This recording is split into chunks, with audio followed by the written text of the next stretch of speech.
어제 이 얘기부터 좀 해볼게요. 국민의힘 지도부가 박근혜 전 대통령 만났어요. 권선동 원내대표가 아무래도 8년 전에 국회 법사위원장, 그러니까 지금의 정청래 위원장이 했던 검사역이었으니까 박 전 대통령 탄핵 소추위원장 맡았는데 사랑을 참 많이 주셨는데 마음 아프게 해드려 죄송하다라고 말했고, 박 전 대통령이 다 지난 일인데 개의치 말고 나라를 위해 열심히 일해달라고 답을 했습니다.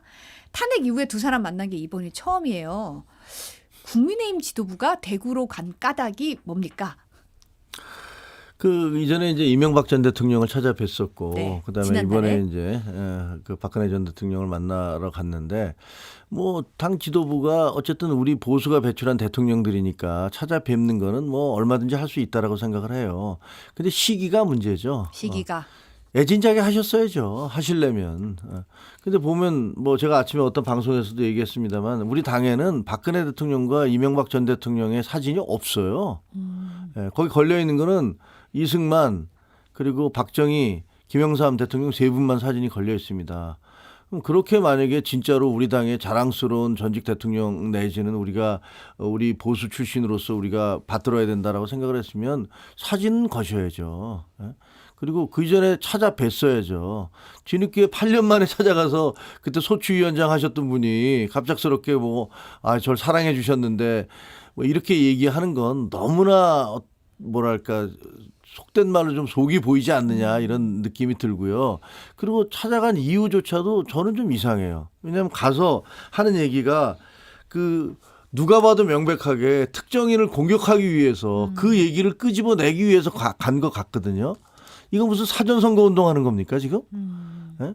그 당 지도부가 공정하고 공평하게 관리를 해야 될 당 지도부가 우르르 몰려가서 어떤 특정인을 공격하기 위한 코멘트를 끄집어내기 위한 듯한 행동을 보이는 것, 이거 도대체 어떻게 봐야 되죠?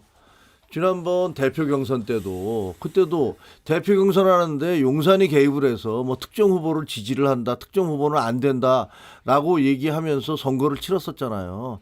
하지만 무참하게 그 의도는 무산됐습니다만 지금 당 지도부가 왜 또 이런 일을 하지? 라는 생각이 들어요. 저는 박근혜 전 대통령이나 이명박 전 대통령에 대해서 이 두 분들 다 우리의 대통령들이고 우리가 배출한 대통령들이고 공과가 있지만 공이 더 크다고 생각을 하는 사람입니다. 하지만 전혀 그분들에 대해서 외면하고 가까이 하길 멀리했던 분들이 갑작스럽게 특정 시기에 이렇게 행동하는 것, 정말 정치의 무상함, 이런 것들을 느끼게 합니다. 일단 뭐 국민의힘 자체가 이 최근에 이제 윤석열 대통령의 탄핵에 대해서 반대하고 또 대규모 집회를 이끌어내고, 그러자면 부정선거 음모론을 주장하는 어떤 그런 여러 가지 강성 지지층이 기대는 게 한계 느낀 것 같다. 그들의 땔감은 이제 다 쓴 것 같아서 땔감을 찾다가 결국에는 아까 말씀한 대로 당사의 사진을 떼버린, 정말 부끄러운 그 자당의 대통령이라고 인증한 거 아니겠어요? 지고 싶은 사람까지 찾아갔다는 건 뭘까요? 땔감을 이제 떼다 거기까지라도 떼야겠다라는 겁니다. 그래서 저는 국민의힘 지도부를 보면 앞으로 가면 되는데 자꾸 뒤로 가요.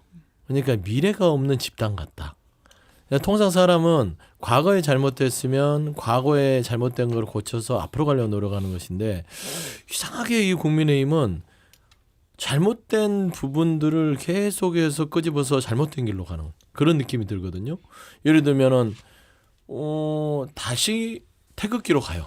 그냥 다시 구구의 늪으로 가고, 왜냐하면 태극기 부대에 빠졌던 거를 김종인 당시 비대위원장이 와서 끊어내고 정상화하는데 꽤 오랜 시간이 걸렸는데, 이번에는 또 탄핵의 강을 건넜는데 다시 탄핵의 강으로 가요. 2017년도로. 그러니까 과거밖에 없는 정당의 모습을 보면서 참 참담하다. 왜냐하면 보수와 진보가 각자 좀 건전하게 경쟁해야 되는데 그런 부분에서 아쉬움이 크고, 두 번째는 박근혜 전 대통령 찾아간 게 무슨 실익이 있을까요? 국정농단으로 헌법을 유린해서 탄핵당한 대통령이잖아요. 그분에게 지금 현 시국의 탄핵 시국을 물어본들 뭘 얘기하겠어요. 그러니까 나온 게 고작 한동훈 전 대표에 대한 어떤 비판을 신동욱 대변인 인터뷰를 통해서 나왔는데, 저는 이게 질문이 있으니까 답이 나오지 않았겠습니까? 지도부가. 그러니까 갑자기 그냥 아무 생각 없이 박근혜 전 대통령 있다가 있지 않습니까? 돌이켜보건대 개인의 소신은 있을 수 있지만 집권당 대표가 소신이 지나쳐서 사사건건 대립각 세우는 건 바람직하지 않다. 이렇게 얘기할 리는 없잖아요. 한동훈 대표에서 어떻게 생각하십니까? 지금 이 시국의 어려움을 누구 탓이라고 생각하십니까? 한동훈 대표의 책임이 없을까요? 이렇게 어떤 질문이 있지 않고서는 답이 안 나오는데 결국에는 탄핵 찬성을 했던 한동훈의 복귀가 지금 이 국민의힘의 지도부를 흔들고 있는 게 아닌가라는 어떤 그런 좀 포인트로 보입니다. 근데 사실은 이제 방금도 얘기를 하셨지만 한 1시간 정도 면담이 이루어졌고 그걸 이제 그 내용을 백불이라 그러죠. 취재인한테 이러이러한 내용이 있었다라고 신동욱 수석 대변인이 전한 내용이에요. 전한 맞아요. 내용이 본인의 코멘트가 아니죠. 본인의 박 전 대통령이 돌이켜 보건대 개인의 소신이 항상 있을 수 있지만 집권당 대표가 소신이 지나쳐서 사사건건 대립각을 세우는 건 바람직하지 않다. 힘을 합쳐야 된다. 이런 얘기했다고 말씀을 주셨다. 이렇게 표현을 했잖아요. 네. 보니까 박상수 인천 서구갑 당협위원장 오늘 아침 김종배 시선 집중해서 많은 말들이 있을 텐데 1시간 정도 얘기를 했으면 굳이 대선 앞두고 보수 분열의 워딩을 그렇게 옮길 필요가 뭐가 있냐 이렇게 지적을 했긴 했던데요. 저는 뭐 박 대변인 얘기에 동의하면서도 조금 생각은 다른 게 소신이 지나쳐서 대립각을 세우는 것은 바람직하지 않다 이렇게 말씀을 하셨다는 게 진짜 뭐 그렇게 얘기를 하셨는지 아니면 그런 취지로 얘기하신 걸 그렇게 표현을 해서 얘기한 건지 아니면은 뭐 다른 취지로 얘기한 걸 그렇게 얘기한 건지 저는 알 수가 없습니다. 뭐 그러나 대변인이 얘기했으니까 뭐 사실대로 얘기했겠죠.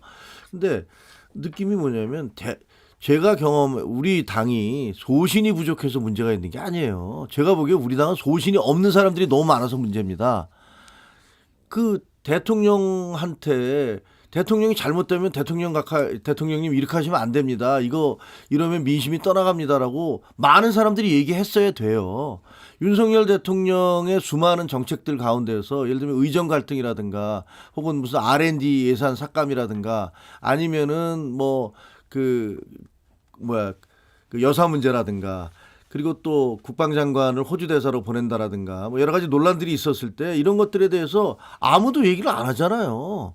그거 그냥 입 다물고 얘기를 안 했으니까. 그러니까 어제 한동훈 대표가 방송에 나와서 좀 더 많은 얘기들을 했어야 된다. 여러분이 그렇게 얘기하는데 전 굉장히 그거 들으면서 맞는 얘기다라고 생각을 했어요. 우리 당에서 소신이 지나쳐서 문제가 된다. 소신이 없는 사람들이 너무 많아서 문제가 되고 소신을 가지고서 이건 안 됩니다라고 얘기하시는 분들이 더 많아졌어야 되고 계엄 당일 날도 18명이 아니라 적어도 50-60명이 가서 이건 아닙니다라고 얘기를 했어야지 우리 당이 떳떳하게 그렇게 살아남을 수 있고 목소리를 낼 수 있다고 생각을 합니다. 근데 그거는 지금 이렇게 얘기한 것은 전혀 본말이나 사태의 본질에 대해서 좀 그 잘못된 해석을 하고 있는 게 아닐까 이런 생각을 저는 듭니다. 근데 이제 신동욱 대변인도 실명을 거론한 적은 없다. 누구라고 지칭한 건 아니다. 이런 식으로 얘기를 했어요. 근데 이제 받아들이기에는 개인 행동이 지나치면 상황을 어렵게 할 수 있다. 이런 말들이 결과적으로 이제 한동훈 전 대표 겨냥한 거라고 지금 해석이 되고 있잖아요. 그렇죠. 이거 박근혜 전 대통령이 당시 대표와 갈등을 벌였던 게 김무성 당시 대표였잖아요. 그때 힘들었다는 건 누구나 알 수 있고 그러니까 그 사례를 빗대어서 그러면 지금 집권당의 대표가 개인 소신을 할 수 있으나 상황을 어렵게 만든 건 누가 있어요? 그 전까지 김기현 대표 체제까지는 거의 뭐 용산에서 거의 낙점하다시피 했기 때문에 뭐 어떤 발언조차도 없었고 거의 출장소 역할을 했으니까 그러면 그 이후로 생각컨대 우리가 추측하면 한동훈 전 대표밖에 없잖아요. 예를 들면 대통령 배우자에 대해서 국민의 눈높이에 대해서 뭘 하겠다라든지 예를 들어서 대통령에 대해서 최근 들어서는 이제 그 비상계엄에 대해서 위헌이다. 국민과 지켜내겠다라든지 어떤 그런 발언을 한 사람은 한동훈 전 대표밖에 없기 때문에 저는 한동훈 전 대표에 대한 발언이라는 게 너무 확정적이고 그냥 신동욱 대변인이나 권선동 지도부도요 좀 솔직했으면 좋겠어요. 뭐 굳이 뭐 이름은 거론하지 않았는데 뭐 이거는 말하는 건지 안 하는지 알아서 판단해라. 이거는 조금 아니지 않습니까? 예. 이런 와중에 서정욱 변호사가 자신의 유튜브 채널에서 한동훈 전 대표가 명태균을 이용해서 가장 라이벌인 오세훈 서울시장, 홍준표 대구시장, 이준석 개혁신당 의원을 친다는 이야기를 직접 제가 검찰에서 확인했다고 주장을 했습니다. 그러니까 이른바 검찰 내 한동훈 라인을 움직여서 명태균을 이용해서 정적 제거에 나섰다는 얘기잖아요. 한 전 대표 측이 이제 법적 대응하겠다고 했는데 김종일 전 최고위원 예. 어떻게 보십니까 이 사안? 일단 손종욱 변호사는 돈을 많이 준비하셔야 될 것 같다라는 얘기를 먼저 드립니다. 네. 그 유시민 전 의원께서 한동훈 전 대표에 대해서 명예훼손을 하셔서 대법원 그 2심에서 3천만 원 배상 판결이 나왔잖아요. 그랬더니 대법원에 항소 안 하고 상고 안 하고 그냥 그 포기를 해서 결국 3천만 원의 벌금을 무셨어요. 근데 아마 그거보다 더 나올 것 같아요. 이거 말도 안 되는 주장을 하고 계신 건데 그 확인을 도대체 누구한테 확인을 했다는 겁니까? 검찰에서 검찰이라는 그 추상적인 언론이라는 추상적인 검찰이라는 추상 경찰 이러지 말고 도대체 검찰 누구한테 확인을 한 건지 어떤 자격으로 그 사람이 그런 걸 확인을 해준 건지 정말 궁금해요. 아니 이 느낌이 뭐냐면 아니 무슨 뭐 묻은 개들이 뭐 안 묻은 개 뭐 욕한다 뭐 그런 속담이 있듯이 아니 왜 멀쩡하게 관계가 없는 사람을 끌어들여서 자기들의 문제는 자기들이 해결해야 되는 거 아니에요? 지금 명태균 씨와 관련돼서 무슨 부적절한 거래가 있었니 돈이 왔다 갔다 했느니 그러면 자기들끼리 해결해야 될 거 아닙니까? 그거를 왜 엉뚱한 자기들과는 아무런 상관없는 사람을 거론을 하면서 자기들의 문제를 벗어나려고 하는지 저는 이해가 잘 안 돼요. 근데 이 말 뒤에 또 뭐가 있냐면 이 명태균 리스트를 무슨 김건희 여사가 뭐 가만 안 두겠다 뭐 그런 보도가 나온 게 있잖아요. 뭐 조선일보를 폐간시키겠다 뭐 이런 얘기를 했다는데 그것을 뭐 조선일보 기자가 명태균 씨로부터 받은 다음에 그걸 안 건네줬다 뭐 이렇게 해서 뭐 노발대발했다는데 이걸 건네받은 기자가 한동훈 기자하고 부적절한 관계다라는 얘기까지 해가면서 그걸 방송을 하고 있어요. 아니 이게 도대체 인간의 명예를 이렇게까지 훼손해도 되는 겁니까? 그 가족들이 없습니까? 그 한동훈 대표는 가만히 있을 수가 없으니까 다 소송을 거는 거예요. 어지간하면 그 자기 당에 있었던 사람들에 대해서 소송을 걸고 싶겠습니까? 이렇게 말도 안 되는 얘기로 인격을 모독하고 과거에 무슨 그 뉴스타파인지 어디 서울에서인지 어딘지 정확히 모르겠습니다만 거기서 뭐 카메라 들고 남의 집 앞에 가서 한동훈 대표 집 앞에 가서 뭐 온 소포 들추가면서 문 두드리면서 이렇게 했던 그런 아주 폭력적 행동이 있었잖아요. 근데 그것과 유사한 것 같아요. 이런 식으로 여러 사람들 전혀 근거가 없는 사실들을 이렇게 마구잡이로 적어도 같은 당에 있는 사람들에 대해서 이렇게 공격하는 태도. 이거는 청담동 술자리 주장했던 민주당의 어떤 모 의원과 다를 게 뭐가 있습니까? 그래서 이거 반드시 일벌백계 해야 된다고 생각하고요. 더구나 이제 이분들이 갖고 있는 사회적인 어떤 그 영향력이랄까 이런 것들을 따져 본다면 분명히 시시비비를 가려서 이에 대한 민형사상의 책임을 물어야 된다라고 생각을 합니다. 뭐 손영욱 변호사나 뭐 한동훈 전 대표 사이에 있었던 어떤 지시율 공방은 이제 법적 소송으로 갔으니까 거기서 가려지겠죠. 다만 이제 손영욱 변호사가 얘기했던 거는 어떤 취재 경로를 통해서 그런 발언을 했는지는 모르겠으나 그냥 그 검찰에 있어서의 한동훈 전 대표의 관계는 그냥 합리적으로 있겠구나 정도는 생각할 수 있잖아요. 오랫동안 검사 활동을 했고 따지고 보면 윤석열 사단의 많은 사람들이 뭐 한동훈 전 대표를 포함해서 지금에 있는 뭐 검찰총장, 지검장, 각 부장들이 다 윤석열 검찰 사단의 일원들이었습니다. 그러니까 따지고 보면 검찰의 어떤 행동들이 생각해보는 의도성이 있을 수도 있겠다라는 의심 정도는 가질 수 있겠으나 뭐 서정욱 변호사께서는 뭐 이거를 이제 확인하고 했다고 하니 그 이제 진실 공방에 대해서 뭔가를 해줘야겠죠. 근데 저는 한동훈 전 대표가 가장 약점 포인트는 검사라는 거예요. 지금 윤석열 대통령이 검사 출신으로서 이 대한민국의 대통령이 됐고 검찰 권력을 이용해서 야당 대표의 정적을 끊임없이 수사하고 힘들게 했던 것들이 결국에는 내란의 사태까지 이르렀다고 봤을 때는 또 검사 출신에게 뭔가 이 나라에 대한 지도자의 자리를 줄 수 있겠냐라는 부분들은 약점 포인트로 분명히 드러날 것이다. 다만 한동훈 전 대표가 최근에 보면은 발언들이 또 그 약점 포인트를 부각시켜요. 예를 들면 위험한 인물에 대해서 이재명 대표를 꼬집고 들어왔는데 그런 주관적인 판단이고 객관적으로 대한민국에서 가장 위험한 세력과 인물은 윤석열 대통령, 그다음에 그를 비호하는 사람들, 뭐 서정욱 변호사님까지 포함하면 그들에 대한 위험한 세력을 먼저 말하자면 도외시하지 않고 좀 정리를 하지 않고서는 본인이 주장하는 정치적인 라이벌인 이재명 대표를 위험한 세력으로 규정하기 쉽지 않을 것이다. 그래서 내부 분열부터 정리하고 오셔라. 안 그러면 끊임없이 내부에서 공격당할 것이다. 그런 말씀을 드리고 싶습니다. 한동훈 전 대표가 검사 출신인 건 분명하죠. 근데 저도 기자 출신입니다. 저도 34년간 기자 생활을 했습니다. 신문사, 방송사 다 했습니다. 그 얘기는 근데 뭐냐면 그래서 어지간한 사람들 다 압니다. 국장급, 부장급 뭐 다 후배들이고 그러면 거기 나온 기사들이 적어도 제가 제 출신이었던 그 신문사라든가 방송국 그리고 나머지 친하게 지냈던 후배들 많은데 그 기사 나오면 다 제가 영향을 미쳐서 제가 그 좌지우지하는 겁니까? 뭐 도저히 말이 되는 소리를 비슷한 소리를 해야지 그게 이해가 되는데 적어도 그러면 그 얘기를 듣는 사람들의 직업윤리라든가 자존심은 뭡니까? 기자들이 기사 쓸 때 저 때문에 기사 다 쓰고 그건 저는 한마디로 말이 안 되는 소리를 하고 계신다라고 생각합니다. 그러니까 이제 저는 뭐 이제 기자의 직업윤리, 아니, 검사의 아니, 직업적인 그러니까 검사의 직업윤리 이런 부분에 대해서 따지는 게 아니라 이게 한동훈 전 대표 가진 업보 같은 거예요. 윤석열 대통령과의 관계 속에서 따지고 보면은 법무부 장관과 비대위원장까지 왔고요. 또 어떤 사람들은 벼락출세했다고 볼 수도 있는 거예요. 윤석열 대통령을 만나서 뭐 고초도 겪었겠지만, 근데 이제 마지막에 내란의 사태에 직면했을 때 본인의 주장과 소신을 세웠기 때문에 지금의 한동훈 전 대표가 있는 것이지. 그렇지 않았다면 지금 한동훈 전 대표가 저 자리에 있지는 않겠죠. 그래서 저는 검사의 한계성은 본인이 지으려고 해도 지을 수 없기 때문에 불필요한 오해를 초래하지 않는 범위 내에서의 어떤 정치 활동을 하는 것들이 좋지 않을까. 그런 데에서 뭐 서정욱 변호사가 주장하는 바가 관계성이 있다고 보기는 힘들기 때문에 일단 그런 또 그냥 그 무분별한 억측 자체는 자제하는 것도 맞다라고 말씀드리고 싶습니다.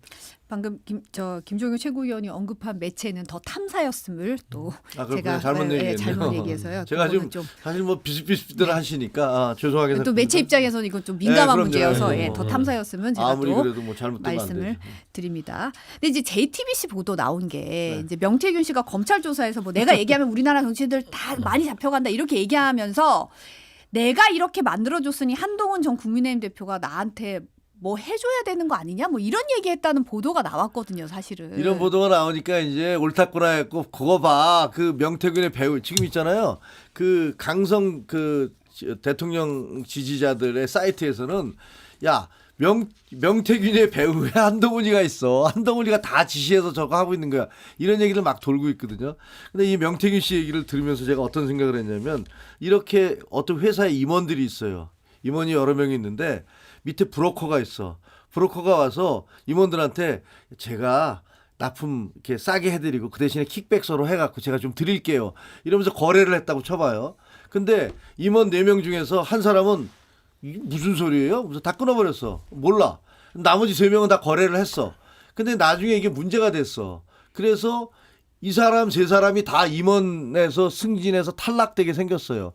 그러니까 여기 있던 이 사람은 이제 브로커가 경찰에 잡혀가서 야, 내 덕분에 네 3명이 다 임원 탈락을 해서 나머지 1명이 잘 되게 됐으니까 너 나한테 고마워해야 돼.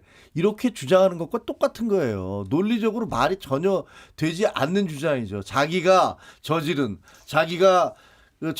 부정한 행위로 인해서 그것과 관련된 사람들이 다 지금 상처를 입고 있다고 해서 그것과 관계없는 사람이 자기에게 빚을 졌다고 얘기하는 것은 이건 논법이나 논리상 전혀 말이 안 되는 추론이잖아요. 근데 이분이 그렇게 주장을 하셨고 이 말이 안 되는 추론에 거기에 편승을 해서 그거 봐 걔가 그렇게 얘기한 거 보니까 당장의 가짜 뉴스를 엄청나게 양산하고 있습니다. 이 명태균의 배후에는 한동훈이가 있대라고 얘기하면서 뭐 이런 분들도 본인들의 발언들에 대해서 민형사상의 책임을 지셔야 될 거라고 저는 생각합니다. 그런데 좀 뭐 이거는 저도 마찬가지인 게 그냥 해본 소리일 거예요. 그러니까 이 명태균 씨의 발언 자체 여러 가지 정보가 뭐 이렇게 과일 주스로 따지면 100% 순도의 착즙 유형은 아니다. 그냥 과즙 한 10%의 과즙 유형의 어떤 캐릭터인데 물론 이게 아예 없다고는 볼 수 없어요. 뭐 향만 피우는 그런 형태는 아니고 뭔가 그래도 한 10% 20%의 어떤 팩트를 근거로 한 7, 80%의 허풍과 어떤 위세를 떨치려는 발언들이 많기 때문에 저는 맥락상으로 봐서는 아까 말씀한 대로 전체를 결과적으로 봤을 때 이득을 보는 건 한동훈 전 대표가 아니냐. 그러니까 당신이 나한테 뭐 해줘야 되는 거 아니야? 라고 이제 따지고 보면 비꼬는 튀었다라고 보는 게 맞을 것 같습니다. 한 전 대표가 이제 내일 북콘서트 홍대 입구역 근처에서 연다고 하고 모레는 신촌에서 대학생 시국 포럼에도 참석한다고 예고를 했던데 사실 이제 본격 행보에 나서는 분위기더라고요. 그렇습니다. 이제 뭐 내일 북콘서트를 하는데 제가 들어보니까 뭐 하루 한나절이었는데 뭐 2,000명이 지원을 했대요. 근데 그 장소가 200명밖에 못 들어간답니다. 그러니까 거기서 이제 뭐 추첨을 해서 200분을 뽑았다고 그렇게 들었어요. 그래서 이제 내일 행사를 하는 모양이에요. 내일 행사를 하고 모레는 또 대학생들이 뭐 고려대, 연세대, 그다음에 뭐 포스텍, 카이스트 뭐 이런 8개 대학에서 학생들이 보고 싶은 정치인으로 선정을 해서 한동훈 대표가 가서 뭐 대한민국과 미래에 대해서 강연을 한다고 해요. 그러니까 뭐 본인으로서는 뭐 본격적으로 책을 써내고 그다음에 2달 동안에 이제 그 어떻게 보면 침잠기 내지는 성찰 기간을 가졌기 때문에 그 유권자들 그리고 특히 이제 젊은 분들하고 많이 만나서 대한민국의 미래에 대해서 이야기를 하지 않을까 뭐 그런 차원에서 제가 생각하기에는 그 헌법에 대한 개헌 얘기도 했던 거라고 생각을 합니다. 근데 뭐 이제 한동훈 전 대표 정치 행보 복귀 행보를 쫙 가만히 보면 여전히 예전에 어떤 그 윤석열 이재명의 구도를 벗어나지 못하는 것 같아요. 그러니까 그냥 윤석열에서 한동훈으로 바뀌었지 뭐 달리 뭐 미래 비전이 있다거나 어떤 극한 정치 대립에 대한 탈출구를 위한 어떤 국가 설계, 정치 개혁 이런 것보다는 여전히 이제 윤석열 대통령 사라졌으니까 자 한동훈 대 이재명이야 이거예요. 그럼 그 외에는 뭐 말하는 게 없기 때문에 북콘서트 본격 행보 시작하는 거 저거 정치인들 다 하는 겁니다. 뭐 특별한 겁니까? 그래서 책을 내서 뭐 처음에 반짝 좀 주목을 받았으나 책도 윤석열, 김건희 둘 없었으면 팔렸겠어요? 안 팔려요. 그러니까 그냥 한동훈 전 대표는 평생 그냥 윤석열, 김건희 이 두 분과 엮여가지고 출세도 했다가 고초도 당했다가 나중에 복귀할 때 또 써먹기도 하고 그러니까 엮여 있는 겁니다. 저는 이제 패밀리 비즈니스까지는 아니더라도 한동훈 전 대표가 저는 본격 행보를 시작하려면 첫 번째 국민 앞에 이 진솔한 사과가 있어야 된다. 그거는 이 보수의 대표를 사임했던 분으로서 현 시국의 책임을 다 떠나서 윤석열 대통령의 국정 운영과 지금 내란 사태에 대한 그냥 일말의 정치적 책임 그다음에 성찰과 반성을 하지 않기 때문에 내가 대신하고 보수가 바로 서려면 이런 부분으로 가야 되는데 이런 부분이 부족하기 때문에 제가 사과드리고 대신 사과드리고 제가 똑바로 하겠습니다. 라는 게 전제에 깔려야 되는데 그런 거는 그냥 뭐 속된 말로 퉁치고 가는 거예요. 그거는 뭐 나 반대했잖아요. 보셨죠? 12월 3일날 7일날 14일날 보셨죠? 제가 그런 사람입니다. 책 보셨죠? 제가 반대했던 사람이다. 이걸 퉁치고 가요. 그러니까 이 정치 지도자로서는 저는 기술만 있지 큰 몸통의 어떤 축은 아직 부족한 게 아닌가라는 좀 비판 섞인 말씀을 드릴 수밖에 없다.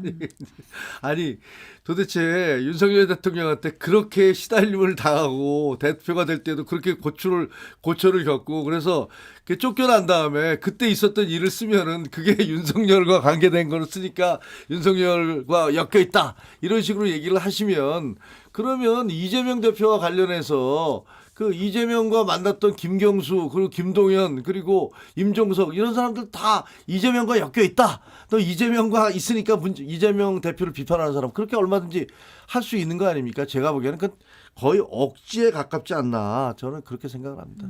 지금 오세훈, 홍준표 이 두 분도 모두 3월 중순에 책 낸다고 해요. 맞아요. 홍준표 시장 원래 냈잖아요, 사실은. 1월 24일 날 제가 낸 걸로 아는데 그래서 뭐 저희도 이제 책 내기 전에 그쪽 시장은 어떤가 하고 좀 알아봤어요.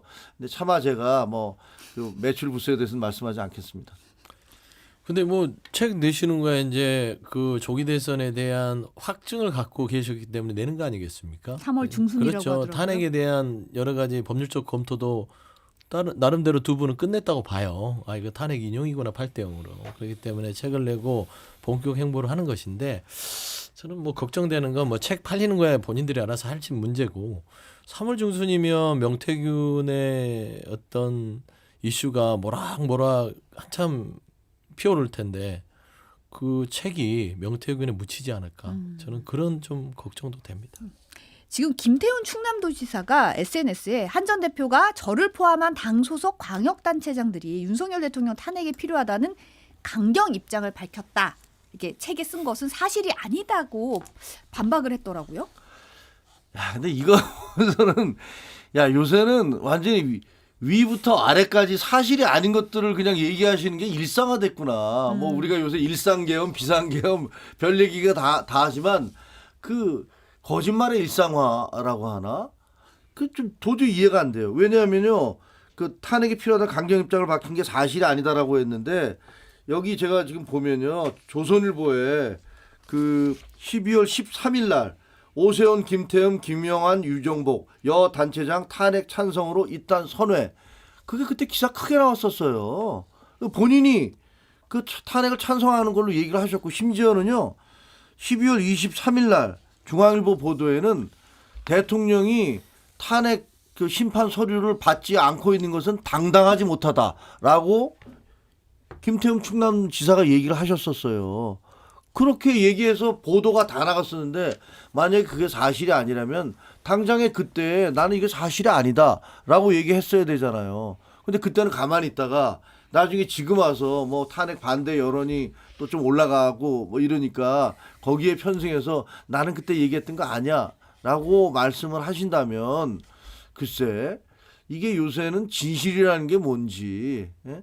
이게 무슨 위에서부터 아래까지 뭐 아무나 뭐 상황이 바뀌는 데 따라서 나는 과거에 내가 했던 얘기를 다 바꿔도 되는 건지 정말 좀 씁쓸한 느낌이 들어요. 그러니까 이제 이 속담이 생각나요. 거짓말 얘기하시니까 윗물이 맑아야 아랫물이 맑지 않겠냐. 근데 대통령이 입만 열면 그냥 거짓말을 계속 해대시고 최근까지 그냥 거짓말을 진짜처럼 하고 있으니 어제 엊그제 했던 말도 오늘 바꿔서 안 했다라고 우기면 된다. 이걸 거짓말이라고 해야 될지 아니면 우긴다고 해야 될지 바이든 날리면의 효과인지 뭔지는 모르겠으나 최소한 그래도 어떤 국회의원도 하셨고 어떤 광역의 어떤 지자체를 담당하고 계신 분이라면 책임감이라는 게 있잖아요. 말에 대한 무게감. 그러니까 언론 보도에 대해서 12월 13일로 저도 기억하는데 그때 보도가 됐을 땐 4명의 광역단체장이 탄핵에 찬성한다. 그중에 김태흠 도지사가 들어갔던 걸로 저도 기억해요. 그러면 그때 반박 보도자를 냈어야죠. 근데 이제 와서 낸다는 것은 저는 뭔가 또 정치적으로 고민을 하고 있다. 아, 이번 출마를 하려나 보다. 대선 출마하려나? 이제 그런 게 있는 것 같고요.